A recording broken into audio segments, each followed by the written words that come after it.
Can the visuals of GameFreak's latest money-printing masterpiece hold their own against games from 2005 or before on systems like the PS2 and the Gamecube? Well, I'm going to immediately kill any suspense behind that question by saying, no, and it's not even close, to be honest. Pokemon Legends is such a perfect example of everything wrong with modern Pokemon. Battles are still boring to watch, and characters are completely devoid of life, as always. But I think the biggest failure of this game is also its biggest selling point: the city.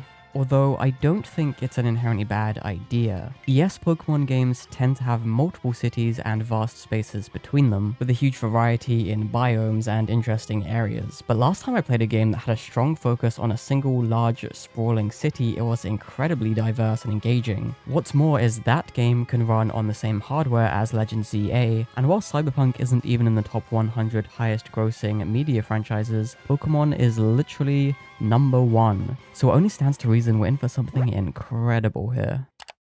Okay, well that appears to be a Gmod map. But you know what? Even if a franchise that makes this much money should be held to the absolute highest standards, we all know Pokemon isn't aiming for that. And to be fair, this was primarily designed for the original Nintendo Switch and not the Switch 2. So yeah, I admit Cyberpunk on max settings probably would be an unfair point of comparison. So instead, how about we do a little experiment, where I meet GameFreak on their level and emphasize just how behind this game is by comparing it strictly to other games that released at least 20 years earlier, so 2005 or before. All the games you'll see in this video were released back when Pokemon looked like this, and it's pretty insane that mainline Pokemon on modern, far more powerful hardware still can't keep up today. And since I already compared it to Gmod, let's actually take a quick look at Half-Life 2 from 2004. Any game needs to be optimized, and the buildings in City 17 are no exception. Unnecessary geometry is kept to a minimum. Many windows and doors are flat, relying on textures to give the impression of extra depth and detail. Pokemon does this too. All of these windows and shutters are completely flat, but you also notice they've made no attempts to mask it. Half-Life 2 was optimized, but it wasn't rushed. The skyline is occupied by buildings with all kinds of varied geometry. You'll notice small details like graffiti and boarded up windows. Fences will be worn and broken, and foliage, pipes, and power lines are carefully placed to make everywhere feel unique and lived in. In Legends ZA, however, there's no care put into any of this. Every texture is obviously and shamelessly repeated all over the place, and details like plants or balconies that could add a lot of personality are also completely flat. Isn't the entire point of a balcony that it sticks out from a window? Like, seriously, what are we doing here? The lack of geometry makes even the busiest streets feel like an empty corridor.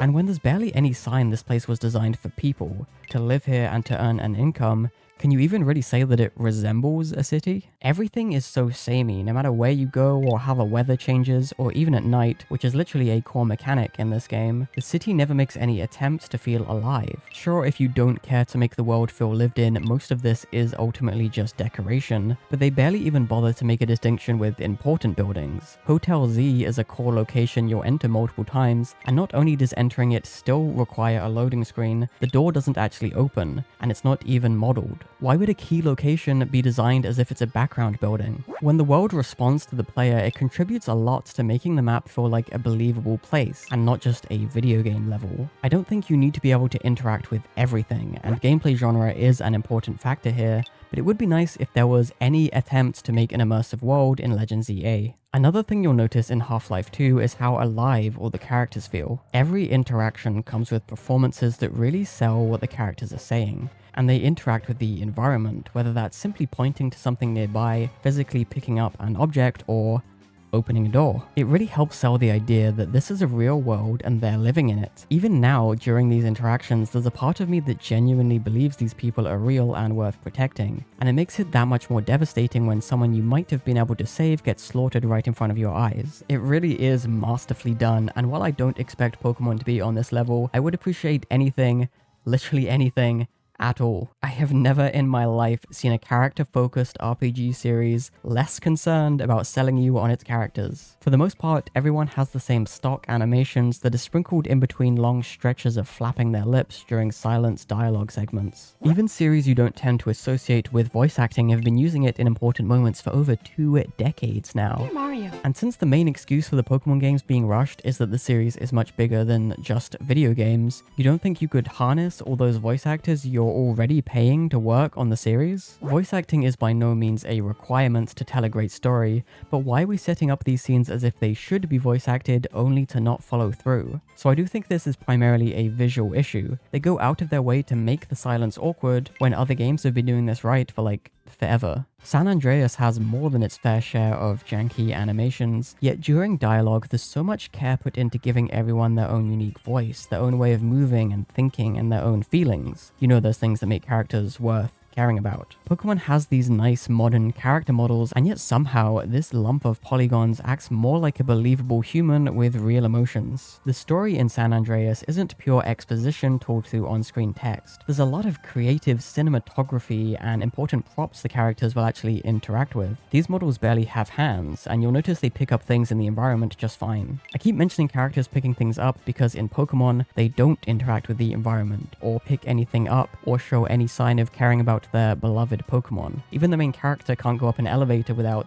teleporting, I guess. If any other series was this reluctant to animating their characters or having them interact with props, it would be seen as extremely lazy and distracting. And the combination of all of these shortcuts has resulted in this awkward mess. Before I forget, I think you dropped this back in Black Mesa. Good luck out there, buddy. You're gonna need it.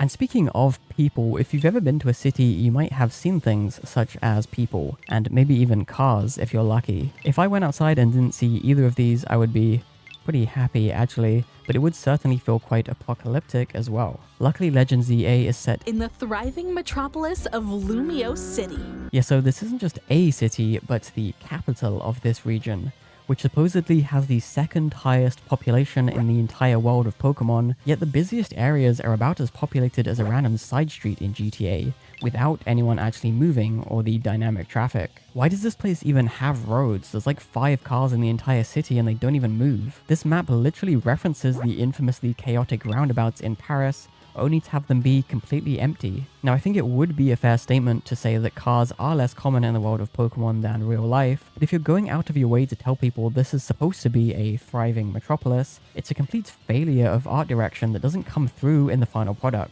It's like having one tree in a field and then telling the player it's supposed to be a forest without making any attempts to actually show it. They literally did a better job of this on the DS. In fact, the entire city with its flat buildings, stationary cars, and socially distant statues in place of people has barely been improved since its appearance as one of many cities in X and Y on the 3DS, and that game has 3D balconies. I want to make it clear that I did not buy this game, and I have no plans to. I almost did. In general, I don't think you should review something without first-hand experience, and it would have been so much easier to get all the footage that I wanted. But in this specific case, I just think it would be hypocritical to make this video and still financially support the thing I'm complaining about. I also want to mention that I hate the name of this game, especially because it forces me to pronounce it with an American accent. You know, if I say Pokemon Legends Z to A, it just sounds really stupid.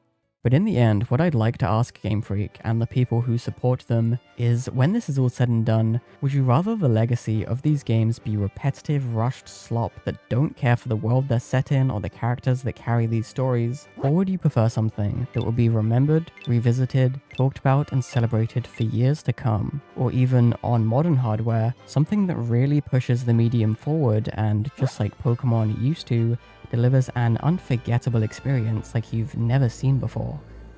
Shame you chose wrong. Damn shame.